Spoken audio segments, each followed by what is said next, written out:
بسم اللہ الرحمن الرحیم۔ بچوں میں ناک کا بند ہونا۔ بچے ہر گھر کا ایک رول ماڈل ہوتے ہیں، پیرنٹس کے لیے سب کچھ ہیں، ان کی ہیپینس کا سامان، ان کے لائف ٹوائز ہیں، ان کی happiness is essential just to keep them very happy. ایک چیز جس کا بیسک خیال کیا جائے کہ بچوں کے آس پاس انوائرمنٹ کو کافی صاف ستھرا رکھا جائے۔ وہ کھلونے جو بہت چھوٹے سائز کے ہیں جس کو بچے نوز کان میں ڈال سکتے ہیں، پلیز ان کی ویسینٹی میں، ان کی کلوزنس میں، ان کی ہر بچے کا ٹیریٹری ہے، اس ٹیریٹری میں نہیں ہونے چاہیے۔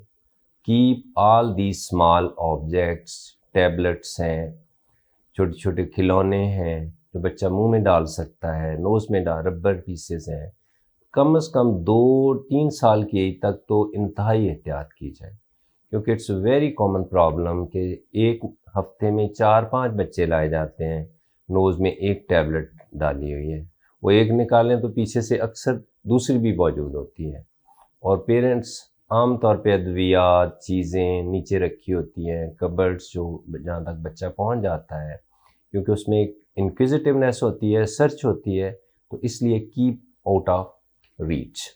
ورنہ اگر بچے کا ناک بند ہو رہا ہے اور اس میں ڈسچارج آ رہا ہے اور اسمیلنگ ہے، وہ کان سے ہے، ناک میں ہے، تو 50% چانسز ہے کہ وہ کسی نہ کسی فارن باڈی کا باعث ہے، ناک میں کچھ چیز ڈالی۔ ناک کا بند ہونا چند دنوں کے لیے ایک عام سی بات ہے، جو ہی ناک بند ہوئے فوراً اس کو اسٹیم دیں، ڈاکٹر کو دکھائیں۔ ناک چند گھنٹوں سے زیادہ بند نہیں ہونا چاہیے کسی بھی صورت۔ اگر ناک بند ہوتا ہے اس کا فوری علاج کروایا جائے۔ اگر یہ زیادہ دیر رہے گا تو 6 ماہ سے 2 سال کے درمیان میں بچے کے ناک کے پیچھے حلق میں، نیزوفیرنکس میں ایک گلینڈ ہے جو انلارج کر جاتا ہے۔ انفیکشن، بار بار الرجیز اور عام طور پہ ریکرنٹ انفیکشن سے وہ سائز اتنا بڑھ جاتا ہے کہ ناک کے بچے کو سانس لینے میں دشواری ہوتی ہے، انفیکشن بہت ہوتی ہے، اور کان میں سماعت آہستہ آہستہ کم ہونی شروع ہو جاتی ہے۔ کان کی انفیکشنز، glue ear, otitis media with effusion, یہ سارے ایڈینوائڈ یا ناک کے بند ہونے سے ہوتے ہیں، اور یہ 100% اوائڈیبل ہے، اس سے ہم بچ سکتے ہیں۔ اور یہ تھوڑی سی نالج کی اویئرنیس سے، علم روشنی ہے، جتنا ہم شیئر کریں گے ایک دوسرے کے ساتھ، انلائٹن کریں گے، اتنا ہی ہم بہتر رہیں گے۔ آپ کے کومنٹس اور کوئریز ہمیں اور زیادہ اٹریکٹ کرتی ہیں کہ کون سے ٹاپکس کو سلیکٹ کیا جائے۔ اگر بچے کی ناک چند ماہ سے زیادہ بند ہو رہی ہے تو بار بار نوز کو اوپن کرنے والے ڈراپس دینا اور ادویات اور اینٹی بائیوٹک جن کے اپنے سائیڈ ایفیکٹس کافی ہیں، پھر اس کی طرف نہ جایا جائے۔ اگر 6 ماہ سے زیادہ بچے کی ناک بند ہو رہی ہے، بچہ رات کو سانس لینے میں دشواری پیش آ رہی ہے، منہ کھول کے سانس لے رہا ہے، سنورنگ کر رہا ہے، بیڈ ویٹنگ کر رہا ہے، کلاس میں اٹینٹیو نہیں ہے، تو پلیز اس کو چیک اپ کروائیں۔ وہ عام طور پہ نوز میں سپرے کر کے ایک سمپل سے بچوں کے نیو بورن کا بھی اس میں ناک اینڈ تک دیکھا جا سکتا ہے، پیڈیاٹرک اینڈوسکوپ سے ناک کلیئرلی ویزیبل ہو جاتا ہے کہ اس میں کیا ایشوز ہیں۔ وہ ناک کی الرجی ہو سکتی ہے، فارن باڈی ہو سکتی ہے، لیکن کوائٹ آفن ایڈینوائڈ یا ناک کے پیچھے گلینڈ ہے، جیسے گلے میں ٹونسل ہوتے ہیں، ناک کے پیچھے ایڈینوائڈ ہوتے ہیں۔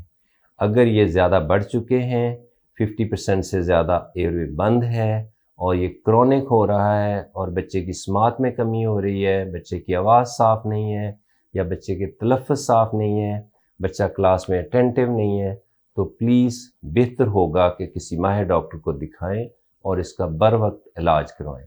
اور اس کا بر وقت علاج اور صحیح علاج all over the world surgery ہے۔ یہ سرجری عام طور پہ سیم ٹائم پہ، سیم ڈے پہ پیرنٹس کو 80-90% ریمارکیبل چینج بچے میں نظر آتی ہے، جس میں آواز صاف ہو جاتی ہے، بچے کے کان کلیئر ہو جاتے ہیں، اور انفیکشن کا چانس آلموسٹ، جو ایئر وے بھی باڈی کا پارٹ نارملی اوپن ہے، بند ہوگا تو وہاں انفیکشن ضرور ہوگی۔ انفیکشن آپ ختم نہیں کر سکیں گے، اس بلاکیج کو، بندش کو، رکاوٹ کو ختم کرنا لازم ہے۔ جتنی دیر وہ زیادہ رہے گی اتنے ہی جراثیم وسٹ کم وسٹ اپنی ریزسٹنس بائیو فلمز اور مختلف طریقے سے ریزسٹنٹ طریقے سے موجود رہیں گے۔ ایڈینوائڈ کی صورت میں کرونک سائنس ہو جائے گا، پھر ساری عمر بچہ بلغم نکالتا رہے گا۔ جتنا آپ لمبا دیر سے ٹریٹ کریں گے تو اس کو یہ ٹھیک نہیں ہے۔ ادویات چند ماہ سے زیادہ مستقل دینا ناک بند کے لیے بالکل جائز نہیں ہے، یہ ایک غلط طریقہ ہے۔ Thank you very much. اگر ناک بند ہو تو ارلیسٹ پاسبل ٹائم میں اس کی ٹریٹ کرائے، 80-90% میڈیکل ٹریٹمنٹ سے ٹھیک ہو جائیں گے۔ جو چند ماہ سے زیادہ رہیں گے ان کو بہتر ہے کہ سرجری کی طرف فوری طور پہ بر وقت ٹریٹمنٹ کیا جائے تاکہ ویری نیکسٹ ویک میں بچہ اپنی A1 نارمل گروئنگ ایج کی طرف چلا جائے۔ Thank you very much.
کان کے پردے میں سوراخ، ایئر ڈرم پرفوریشن کی بہت ساری وجوہات ہیں۔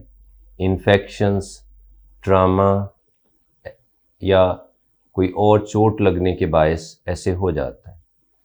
اگر شروع میں اس کا علاج کر لیا جائے تو vast majority patients almost 90% medical treatment سے ٹھیک ہو جاتے ہیں۔ اگر کان کافی مہینوں تک بہہ رہا ہے، چند سالوں سے بہہ رہا ہے، تو اس کے خود ٹھیک ہونے کا چانس کافی کم۔ اسی طرح بلاسٹ ٹراما، کان پہ تھپڑ لگ جانا یا انٹینشنلی کوئی چیز کان میں لگی ہے، کان کو صاف نہیں کرنا چاہیے۔ آپ صاف کریں گے تو کبھی نہ کبھی آپ سے ٹچ ہو جائے گا، یا آپ کر رہے ہیں اسی ٹائم پہ کسی نے آپ کو تھوڑا سا ہلا دیا ہے، تو it's a very common problem. اگر یہ چند مہینوں سے زیادہ ہو گیا ہے، پرفوریشن انفیکشن سے ہوا ہے یا ٹراما سے ہوا ہے، تو پریشان ہونے کی ضرورت نہیں ہے۔ اس کی سکسیس ریٹ سرجری کی آلموسٹ 90%، 98% تک ہے۔ اس کے فوری طور پہ سرجری کی طرف جایا جائے، یہ آلموسٹ سیف ہے، اس میں بلڈ نہیں نکلتا، آلموسٹ 1 ڈے میں آپ اپنے گھر ہوتے ہیں، اور اس میں تھوڑی سی ریسٹ کے بعد چند ہفتوں میں آپ کو ایک ریمارکیبل رزلٹ، 98% چانسز ہے کہ آپ کی ساری چیزیں ایک نارمل پردہ ریسٹور ہو جاتا ہے۔ یہ بہت فائن گرافٹنگ ہے جو انڈر مائکروسکوپ کی جاتی ہے۔ آپ کی باڈی کا ہی ایک لٹل اسمال سا پیس کان کے اندرونی حصے سے لے کے پردے کے اندر لگ جاتا ہے، جس میں آپ کا نہ بلڈ نکلتا ہے اور نہ یہ کوئی آرٹیفیشل چیز ہے۔ اس لیے کان کے پردے کی گرافٹنگ ٹمپینوپلاسٹی ارلیسٹ کروانی چاہیے اگر آپ کے کان کے پردے میں سوراخ ہے. اگر آپ نہیں کروائیں گے اور ایج زیادہ ہو چکی ہے 70-80 سے، تو پھر کوئی اس وقت سرجری نہیں ہو سکتی، اور عام طور پہ یہ انفیکشن بار بار ہوگی، اور اس پرفوریشن سے آپ کی infection can go into your brain and any time it could be fatal. یہ آپ کے لیے ایک انتہائی نقصان دہ اور سم ٹائم جان لیوا ہو جاتی ہے. اس لیے ٹائملی ٹریٹمنٹ ہی بہتر آنسر ہے. Thank you.